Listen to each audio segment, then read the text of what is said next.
पश्चिम बंगाल के अंदर कानून व्यवस्था पर सवाल उठा। बात करते हैं देश की राजधानी दिल्ली की, जहां बदमाशों ने एक वकील की सरेआम हत्या कर दी। द्वारका इलाके में गोली मारकर जान ले ली। मणिपाल अस्पताल के पास ये वारदात हुई है। दिल्ली की वारदात है। देश की राजधानी दिल्ली के अंदर इस गोलीकांड ने दहला दिया है। वकील का नाम वीरेंद्र नरवार बताया जा रहा है। रास्ते के अंदर ये मामला जो है, गोलियां चलाई गई हैं और पुलिस इस पूरे मामले की जांच में जुटी है। दिल्ली में वकील की गोली मारकर हत्या है। इस हत्या से सनसनी फैल गई। वीरेंद्र नरवार की हत्या से हड़कंप मचा है। दिल्ली में द्वारका सेक्टर 1 की रेड लाइट पर वकील वीरेंद्र कुमार नरवाल को बाइक सवार हमलावरों ने तब अपनी गोलियों का निशाना बनाया जो वो अपनी अर्टिगा कार से जा रहे थे। वारदात मणिपाल अस्पताल के पास शनिवार की शाम हुई। कार में बैठे हुए थे, तभी दो बाइक सवार जो आते हैं और उसी समय उन पर गोलीबारी करते हैं और उनकी गोली लगने की वजह से मौत हो जाती है। पुलिस के मुताबिक वकील वीरेंद्र कुमार नरवाल को पहले सिक्योरिटी मिली हुई थी, लेकिन 2021 में रिव्यू के बाद सिक्योरिटी वापस ले ली गई थी। 53 साल के वीरेंद्र द्वारका के ही सेक्टर 12 की गोल्डन हाइट सोसाइटी के फ्लैट में अकेले रहते थे। ऐसी आशंका जताई जा रही है कि जब वकील इस सोसाइटी से बाहर निकलते हैं तभी हमलावर जो है वो उनके पीछे लग जाते हैं और जब वकील जो मणिपाल हॉस्पिटल है उसके ठीक सामने जब पहुंचते हैं तब बाइक पर दो लोग बैठकर आते हैं और ताबड़तोड़ गोलियां चलाते हैं, जिसके बाद वकील की मौके पर ही मौत हो जाती है। फिलहाल की बात करें तो पुलिस हर एंगल से, हर पहलू से जांच कर रही है। दिल्ली में हुई सनसनीखेज वारदात पर ज्यादा जानकारी के लिए मेघा हमारे साथ जुड़ रही है, हमारी संवाददाता। मेघा, क्या अपडेट है? क्या पहचान हो पाई है? कौन लोग थे गोली मारने वाले और किस तरह हत्या की प्लानिंग की गई? क्या कोई खुलासा हो पाया अब तक?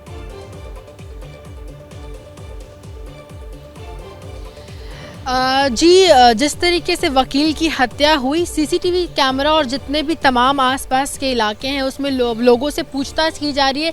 सारे सीसीटीवी कैमरा जो जहां वो अपार्टमेंट में रहते थे से लेकर मणिपाल हॉस्पिटल जिसके सामने इस पूरी हत्या को अंजाम दिया गया, उस पूरे इलाके की सीसीटीवी कैमरा खंगाला जा रहा है। फिलहाल जानकारी के अनुसार बाइक पे दोनों सवार थे और बाइक पर दो हमलावर सवार थे। दोनों, जो पुलिस का कहना है कि दोनों लगातार उनका घर से उनकी पीछा कर रहे थे। इस वक्त जो सिक्योरिटी में और सीसीटीवी कैमरा के मुताबिक सामने आया है, घर से पीछा कर रहे थे और जिस वक्त उनकी अर्टिगा कार मणिपाल हॉस्पिटल के सामने पहुंचती है, मौके की ताक में दोनों इंतजार कर रहे थे और दोनों ने ताबड़तोड़ हमला कर दिया। हालांकि अभी तक दोनों बदमाश कौन थे उनकी पहचान पूरी तरीके से नहीं हो पाई, लेकिन पुलिस सभी एंगल से मामले की जांच कर रही है क्योंकि उन्हें पहले भी सिक्योरिटी मिली हुई थी जो वकील थे, लेकिन 2021 में एक पूरे रिव्यू के बाद, एक समीक्षा के बाद सिक्योरिटी को वापस ले ली गई थी।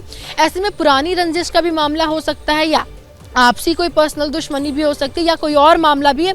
तो पुलिस का सारे एंगल से पुलिस जांच पड़ताल कर रही है और जो आसपास के लोग हैं, क्योंकि शाम का वक्त बताया जा रहा है, शाम तकरीबन 6:30 बजे, 6:15 से लेकर के 6:20 के वक्त का समय है। तो ऐसे में जो आसपास के लोग थे, शाम में काफ़ी हलचल भी होती है और द्वारका का जो सेक्टर 12 है से लेकर के मणिपाल हॉस्पिटल का जो इलाका है जहाँ पर ये हत्या को अंजाम दिया गया, वो काफ़ी ज़्यादा लोगों वाला इलाका, काफ़ी चहलकदमी रहती है। इससे कई लोगों से पुलिस जो है पूछताछ भी कर रही है और लगातार जांच की रही कि क्या कुछ नया एंगल सामने आ सकता है। साथ में पुराना जब उनको सिक्योरिटी मिला हुआ था वो भी चेक किया जा रहा है कि सिक्योरिटी किन कारणों की वजह से वापस लिया गया, क्या कुछ पॉइंट्स लिखे गए थे लेने के, और जब उनको सिक्योरिटी मिली थी उस समय क्या कुछ कारण थे, और रिटर्न लेने का भी देखा जा रहा है। ऐसे में क्या कुछ नया निकल करके आता है, पुलिस अभी जाँच पड़ताल कर रही है। अभी तक बदमाशों के चेहरे पूरे क्लियर नहीं हुए, लेकिन दो बदमाश थे। पुलिस ने यह भी बताया कि दोनों पहले से उनको जानकारी थी कि क्या कुछ टाइमिंग होती है, वकील किस वक्त अपने घर से निकलते हैं और क्या उनका शेड्यूल है, क्योंकि हर दिन उनका यही शेड्यूल होता था।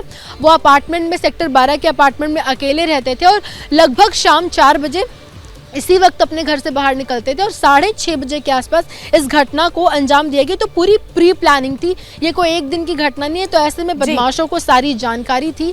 इसी में आपसी रंजिश का मामला है, क्या कुछ मामला, पुलिस इस पर जांच कर रही है। जी बिल्कुल मेघा, आप नजर बना के रखिएगा, आगे आपसे अपडेट्स हम लेते रहेंगे। फिलहाल शुक्रिया तमाम जानकारी के लिए।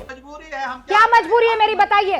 मैं अभी आपको बताती हूँ कि मैंने ओए होए होए होए, नमकीन के चटकारे लेते हुए टकटकी मार के डिबेट शो को पॉज रिपीट कर कर के देख रहे हैं जोगिंदर जी। इनकी तरह आप भी देखें अपनी फेवरेट डिबेट्स को रिपीट कर और डाउनलोड कीजिए एबीपी लाइव ऐप अपने स्मार्ट टीवी पर।